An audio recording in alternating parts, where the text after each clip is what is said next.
Welcome everyone. Trust me, I'm a shortcut. In the next 45 minutes or so, we'll be looking at LNK files, why they are terrible, and I'm going to show you 4 new ways in which we can make them even more deceptive.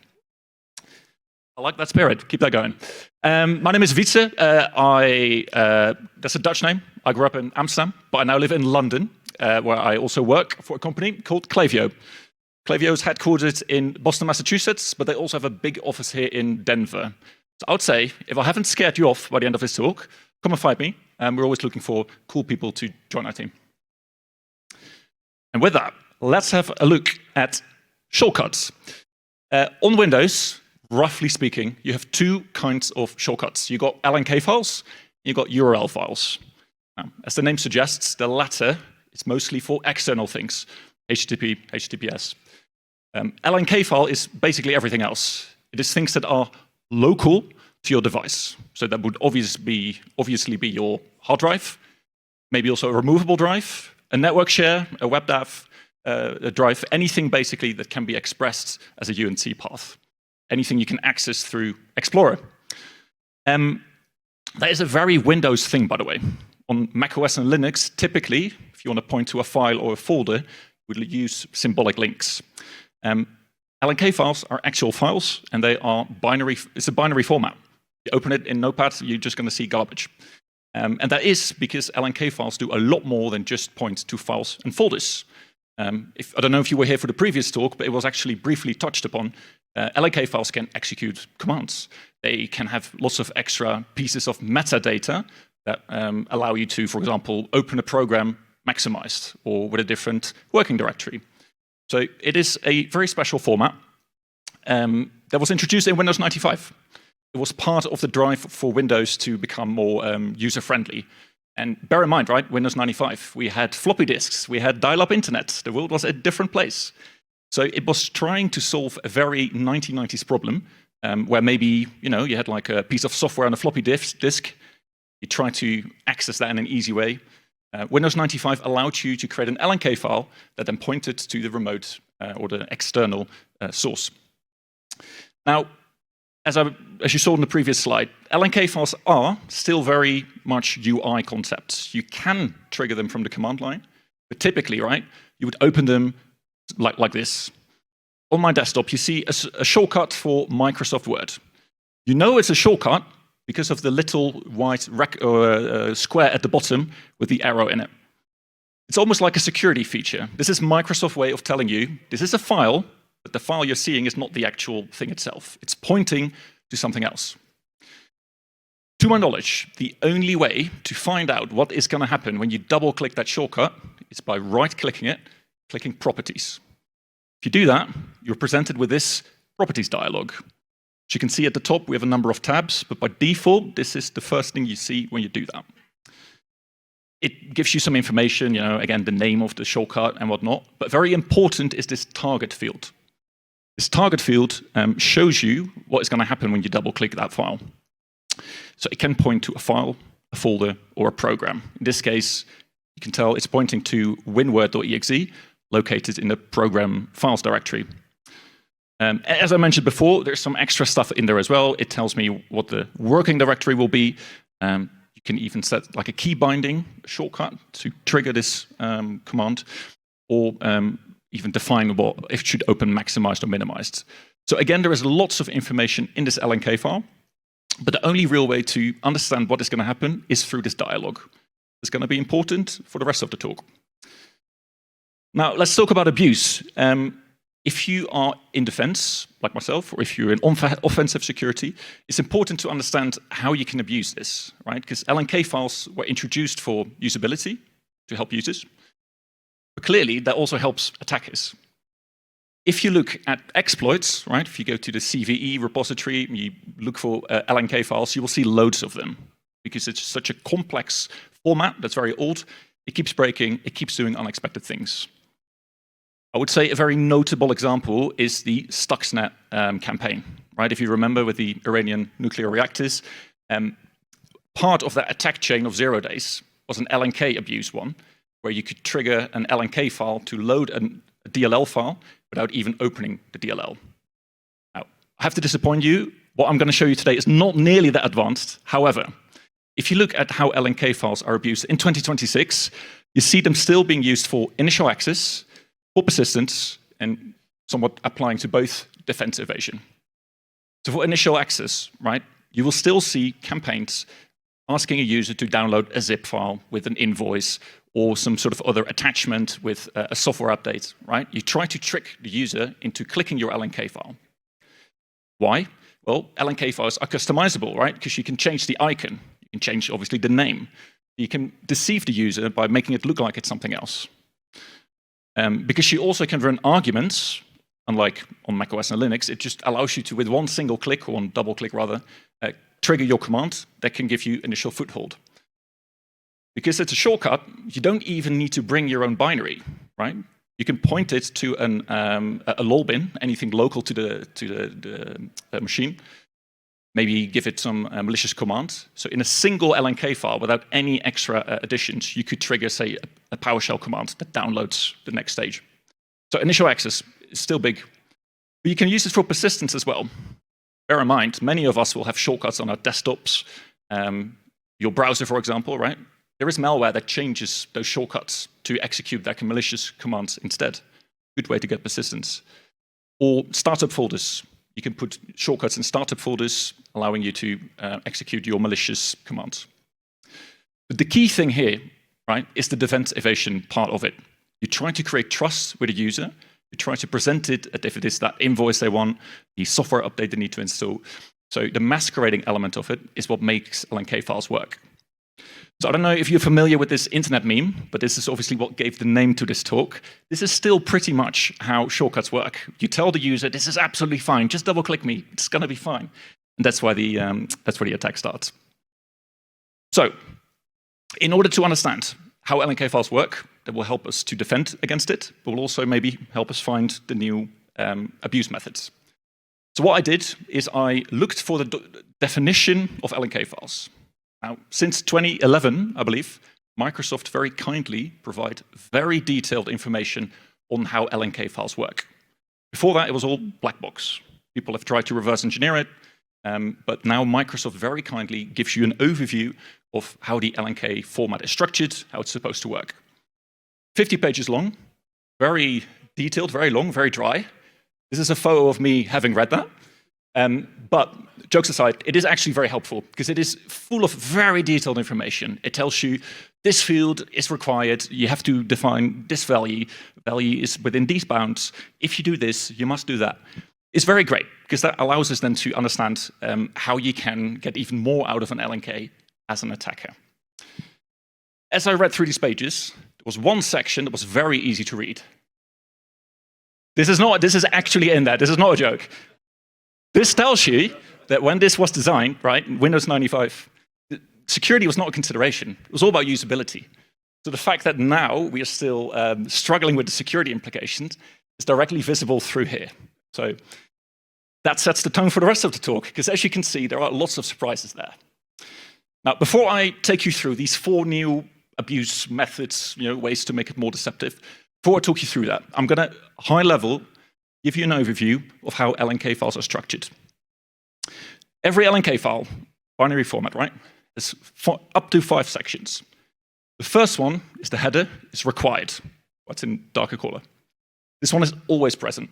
It contains some metadata about the LNK file itself, very high level, but then it contains a field that determines what the rest of the LNK file will look like.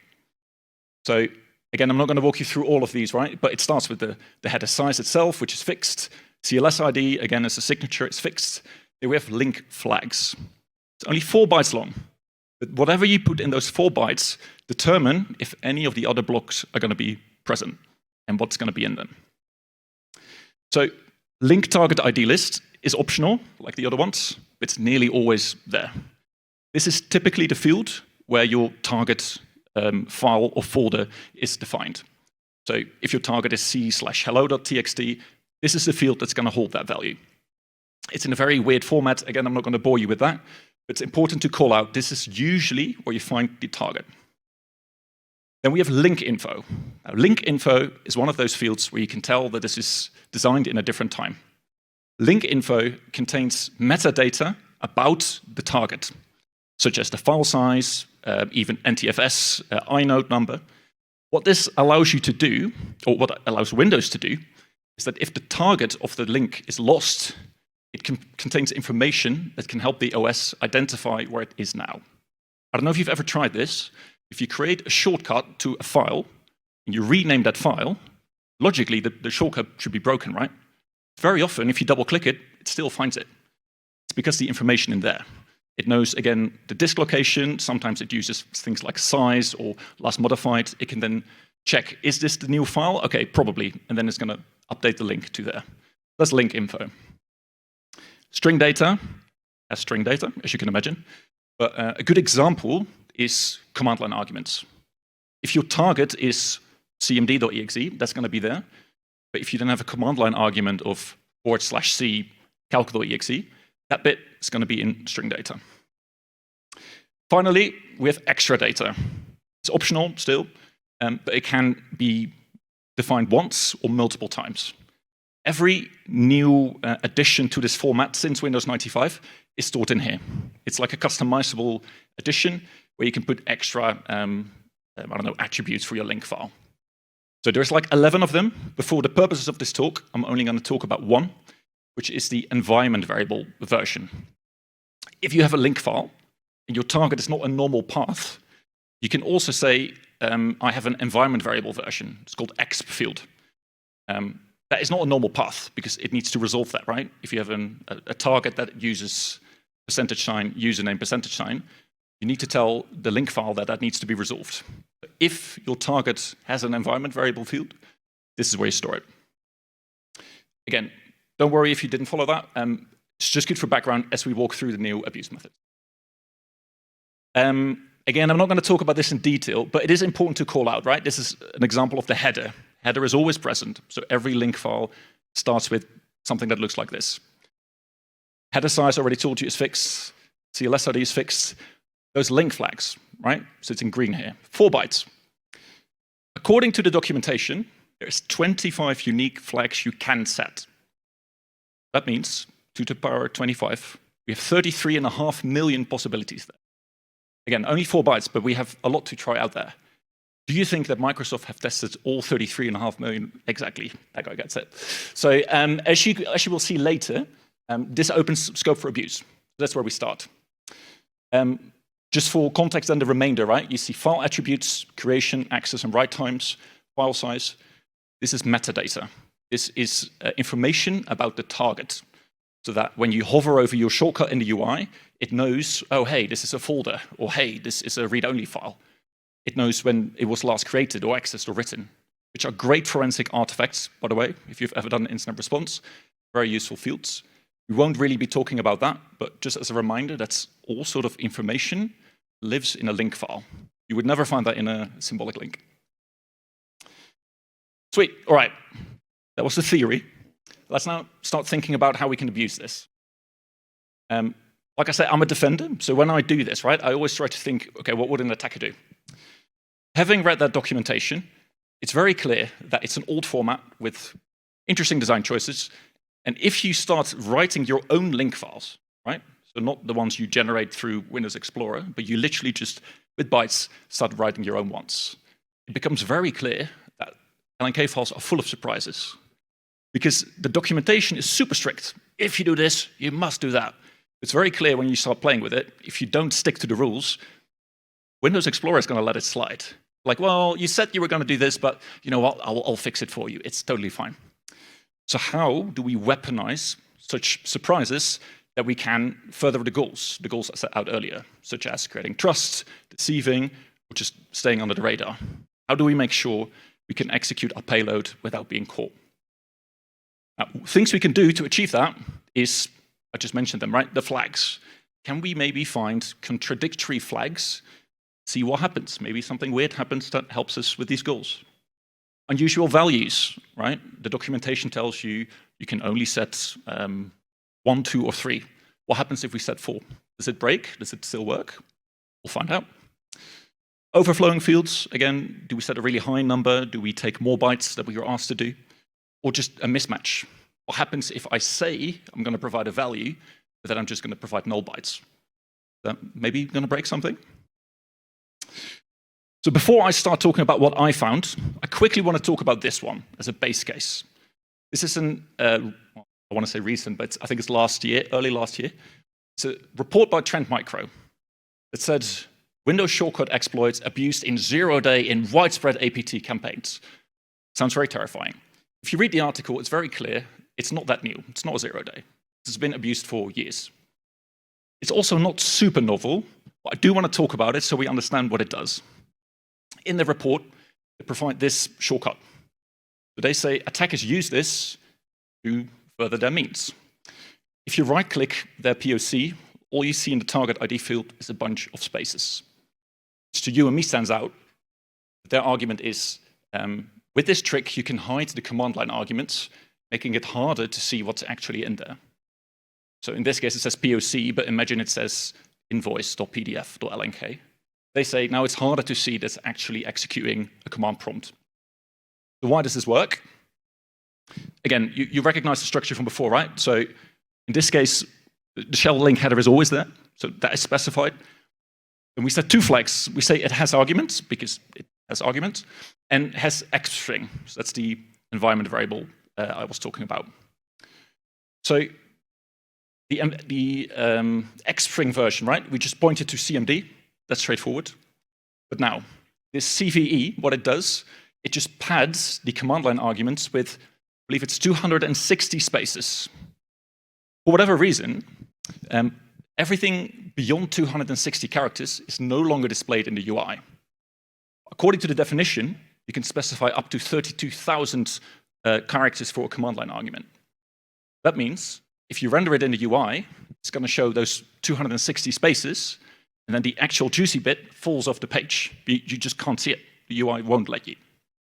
So that is weird, and it is unexpected. However, it's very easily detectable because you see those spaces. Those spaces are visible in the UI. It doesn't take you long to understand there's something wrong. But also, the process execution that follows carries those spaces.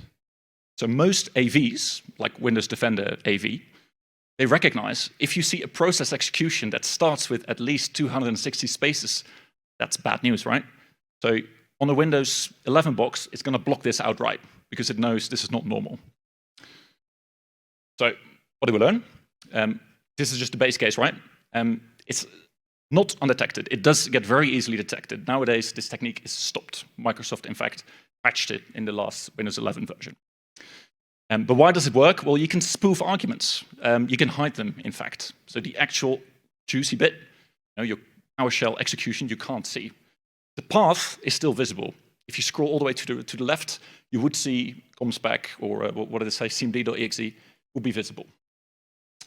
Now, with this as a base case, right? Let's see if we can improve on that. So this is my first example, the first thing I found. You see my command prompt shortcut here. I'm going to right-click it. As you can see here, the target says cmd.exe. Checks out to me. I don't know if you can see it, but the field is grayed out. It's read-only. So surely, if I'm going to double-click it, it's going to open an empty command prompt, right? Surely. But it didn't. As you can see here, I tricked you all, and then it started running ping. So what happened here? This is very similar to the CVE we talked about, but it is better. It displayed cmd.exe, but executed cmd.exe/c echo haha tricked you ping. So the surprise, similar to the last version, is that we can hide the command line arguments. However, in a much less obvious way, because there is no spaces.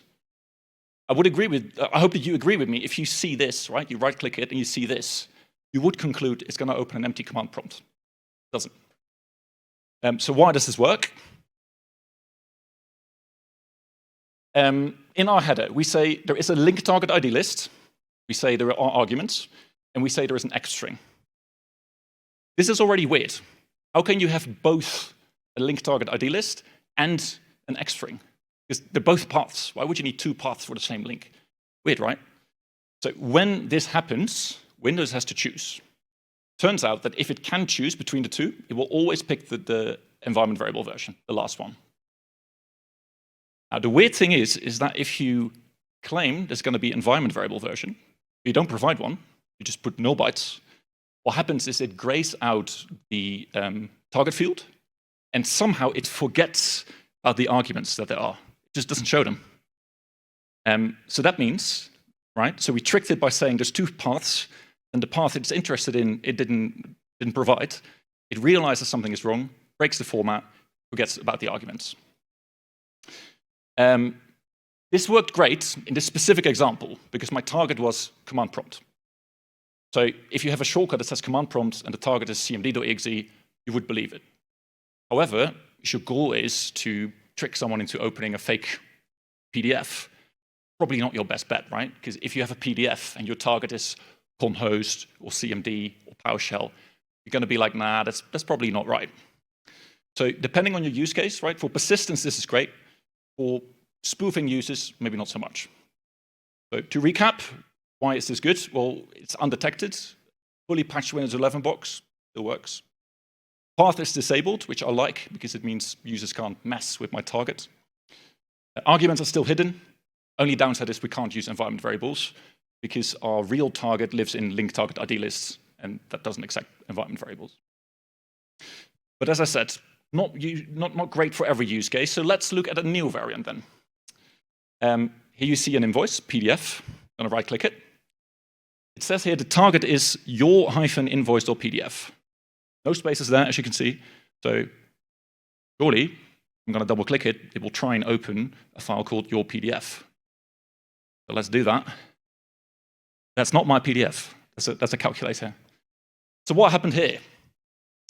We saw your-invoice.pdf, but it ran calc.exe. This is a problem, isn't it? It said one thing and it executed something completely different.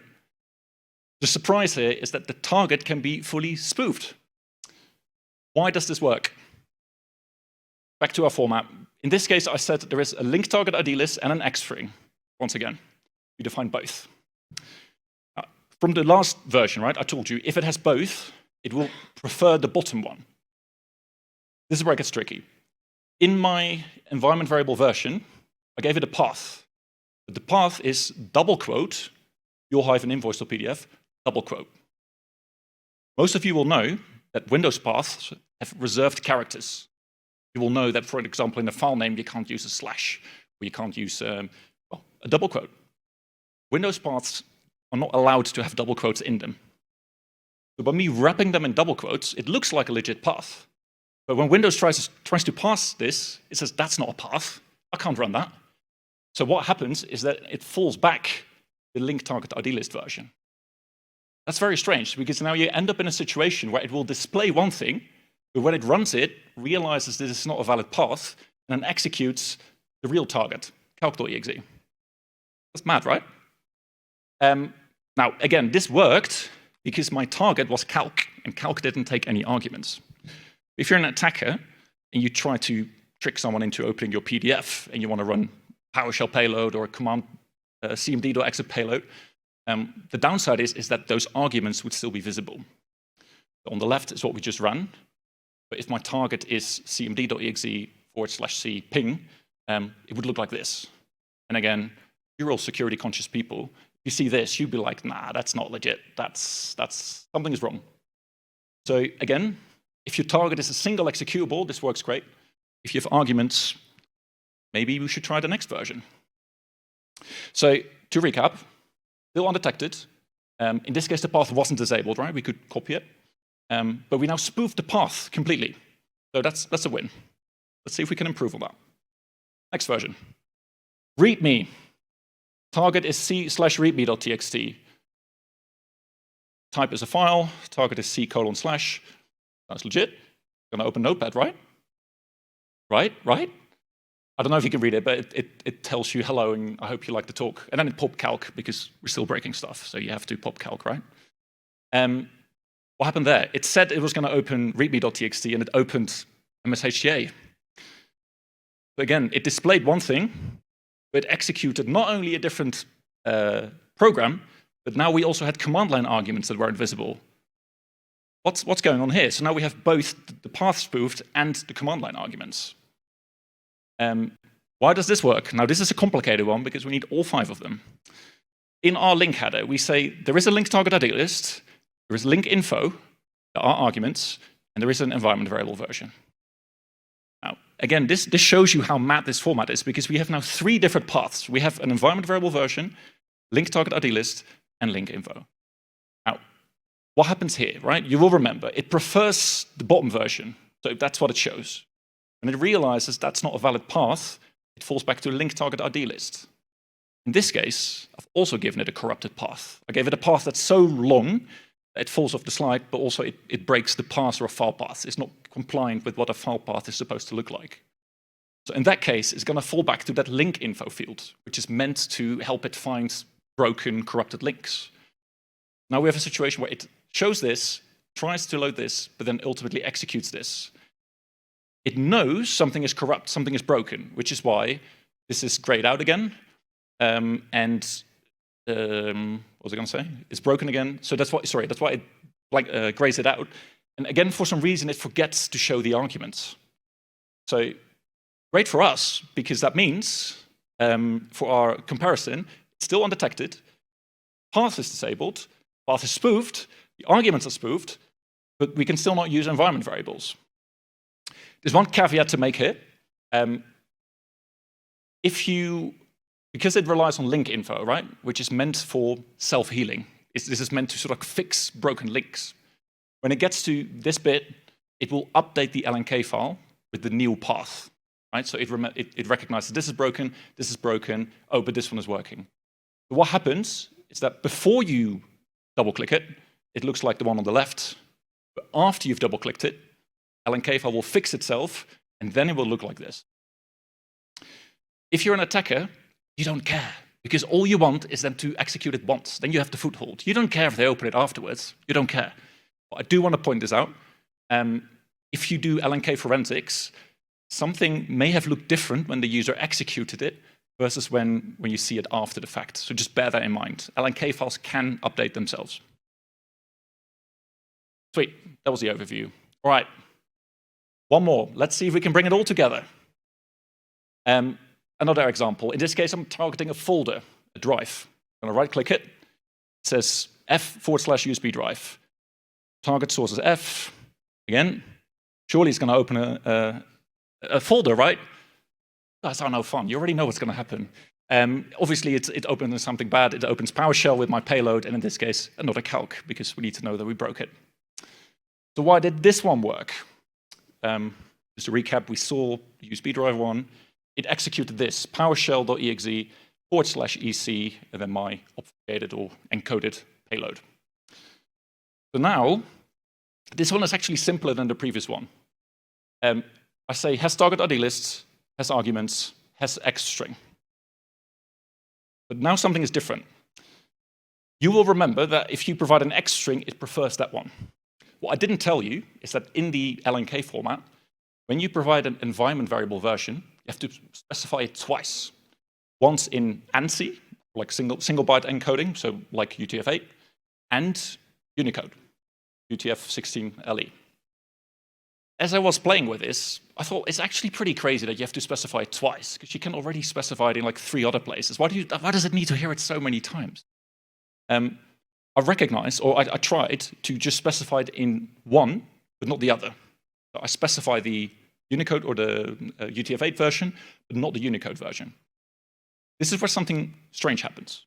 When you do that, it realizes, hey, this is not a valid path. So let's fall back to the USB drive version, the link target ID list, which is why we see that here. When you double-click it, it realizes, oh, but wait, it is actually there.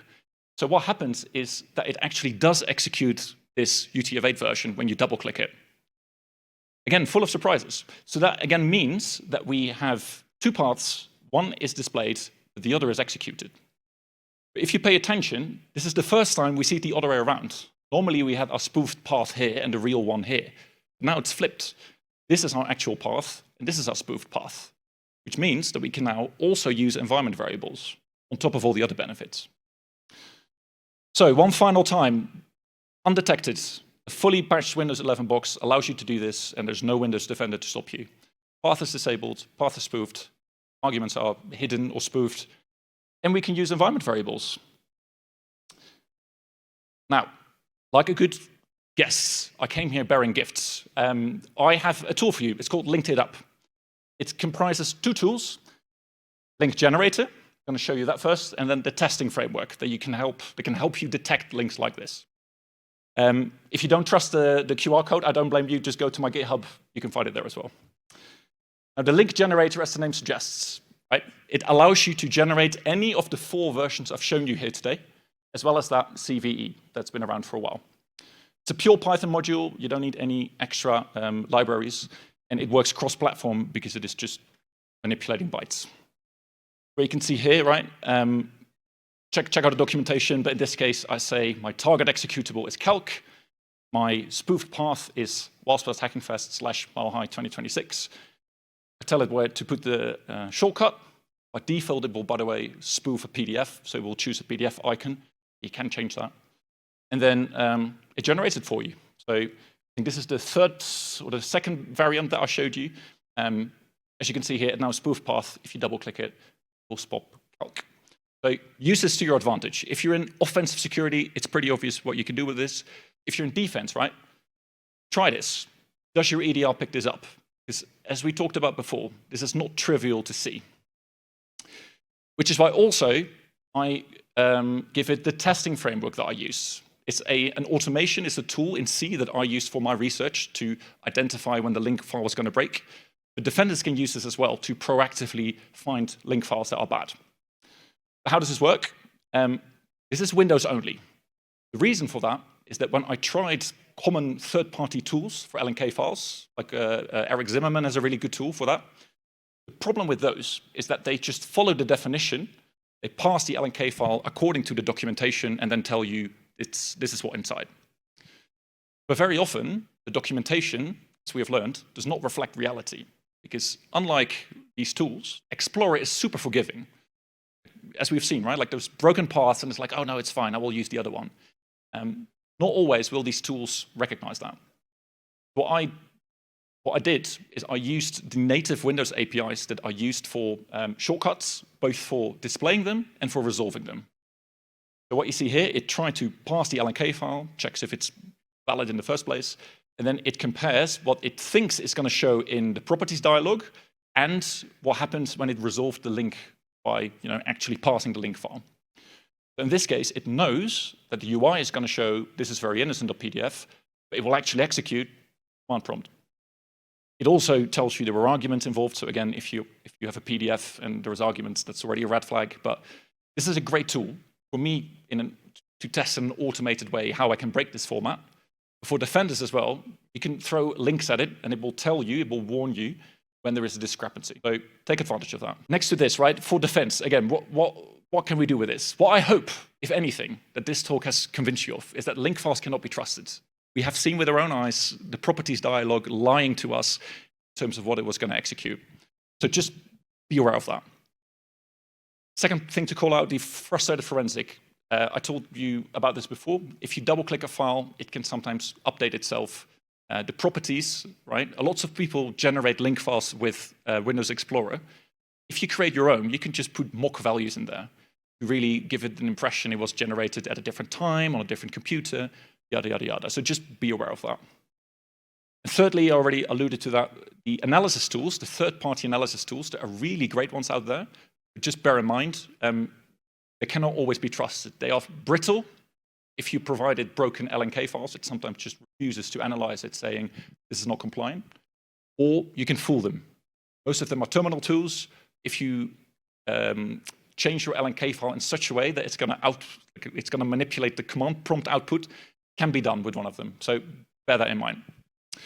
Now, finally, I told you, right? Use the tool in order to identify suspicious link files. But another one that's maybe a bit more scalable is Yara rules. There are lots of open source rules out there, very helpful with identifying weird flags, usual patterns, things that present themselves as PDFs but contain PowerShell command, that sort of thing. So again, that is still your strongest defense. Because as a defender myself, right, I mentioned this before, EDRs typically do not pick up on this. They do pick up on that CVE because of the spaces in the execution. But most EDRs don't look at link files until you execute them.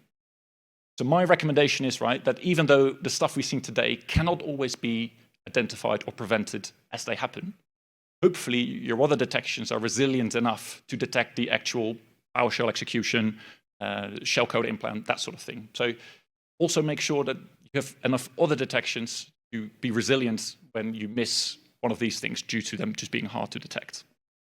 I think we're doing great for time, a bit early. So my conclusions, I hope we've seen from the start, right? Link files are still popular. All technology still used these days for delivering payloads. So just bear that in mind. It's not something you can forget about. We need to address it somehow. We've also learned Windows is very resilient when it comes to parsing link files. So that introduces scope for abuse. Same with anything else you investigate. Bear that in mind, that it's very nice that it's resilient. It's very good that it tries to fix corruption, but that also means scope for abuse. And then finally, as we know, link files are just not great, and we also know they're still being abused. We need to deal with this in the foreseeable future. So consider using the tools, look at the Yara rules. Again, they're linked in the repo, so hopefully that is helpful to you all. Now, two more things. I also wrote a blog post about this, which sets it out in even more detail. So if you are really interested in the low-level byte stuff, go check out my website or check out one of the socials. It's been posted on there now. And secondly, I hope you enjoyed the talk. If you didn't, I apologize. But tomorrow, I have another talk on macOS and Linux obfuscation. If you are sick with Windows because of all this weirdness, let's have a look at macOS and Linux weirdness. So that's tomorrow, 11 a.m., track 1. So I hope to see you there. And if not, then thank you very much for your attention. If I'm trying to analyze a LNK file and I don't necessarily have your tool installed, what's the best way to view it in a human-readable way? Sure. Yeah, as I mentioned, there's lots of good open source third-party tools out there. So one I personally really like is Eric Zimmerman's tool. I think it's literally called like LNK Analyze. Similar to the tool I showed, you just point a link at it and it breaks down all the fields. So similar to what I was talking about before with all the, the bytecode, it tells you this field is set to this field is set to that.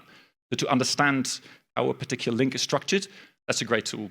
Downside is it's a third-party tool. So if you just have Windows, like other than that properties dialog, you won't have anything else to look at. Hope that helps.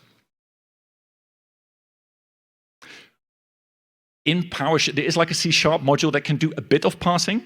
So you can, in PowerShell, you can call a C# library that will then try and parse it. I think even if you bscript, you might be able to do something like it.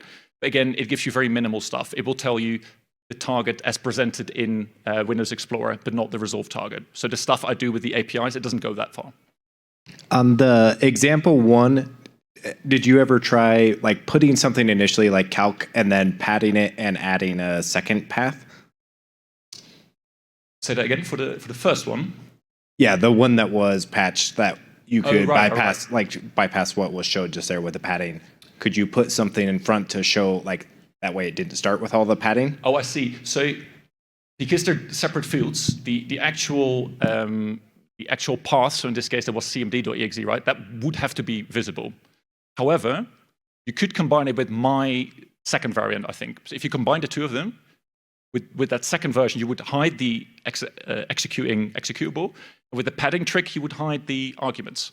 It would sort of like be the best of two worlds. So it is possible to combine them, but again, you still have the downsides of it being very detectable and very obvious in the UI still because of all the spaces. But it is possible. So. From the initial access standpoint, where you mentioned like the zipped LNK files, have you seen any recently where those are actually getting through? I've just done some very minimal testing, and it seems like it's getting very difficult to send an attachment that way. Oh, I see. Well, I think lots of, especially email platforms, pick up on zip file as links, right? Because it's just anomalous. Mm-hmm. But there's still, I think literally this morning I read an article about a campaign that literally does this. A zip file promising some sort of report. There's a link file in there, maybe a decoy document as well. When you double click it, you do get a mark of the web. So it does give you like a generic warning, like this is external, do you want to open it? People click through it, and it does execute the payload. I think in that case, it was a PowerShell command. So you're right, as I don't know, like how unusual it sounds, it is still being used, and it is still being successful, because there are successful campaigns. But you're right, so if you're in email security, look at link files and zip files. It's it's giving away that something is likely not right. Question is, does Microsoft see this as a vulnerability, or is it working as designed? Excellent question. Let me show you this one. I don't know if any of you have ever submitted something to Microsoft, right? Because initially I thought they're never ever gonna make this a CVE. Because I already know the answer, and that's literally the answer they gave me. They said, you're asking a user just very kindly to execute a command. That's not a vulnerability. And you know what, I kind of agree. My only problem with this is that it is a UI bug. What I showed you today is basically 4 UI bugs. But they are very unfortunate ones, because it's the only way we have to check what an LNK file is going to do. So the reason that first one got a CVE is not because of Microsoft. They ignored it for 10 years, because they said, that's not our problem. It's because MITRE assigned one, and then there was a lot of press, and then they felt like, okay, now we need to do something. So I tried on the back of that CVE, just for show, but I knew they were going to do this. So the answer is no, they do not see this as a security vulnerability, because there's no security boundary being broken. And like I said, I kind of agree. I still need to fix it. They still need to fix it. Do all these manipulation techniques, do they work on SMB as well? Like if you render that file on a remote share? Correct. So again, depending on which one, because it depends on which of the, if it uses a target ID list or the environment variable version. But most of these will work. It might show like a security warning, because especially if it's an external SMB, it might complain. But again, as long as it's compliant with the normal format, it's going to work. So by all means, try it. Cool. Any other questions? All right. Thank you. Thank you very much. Yeah.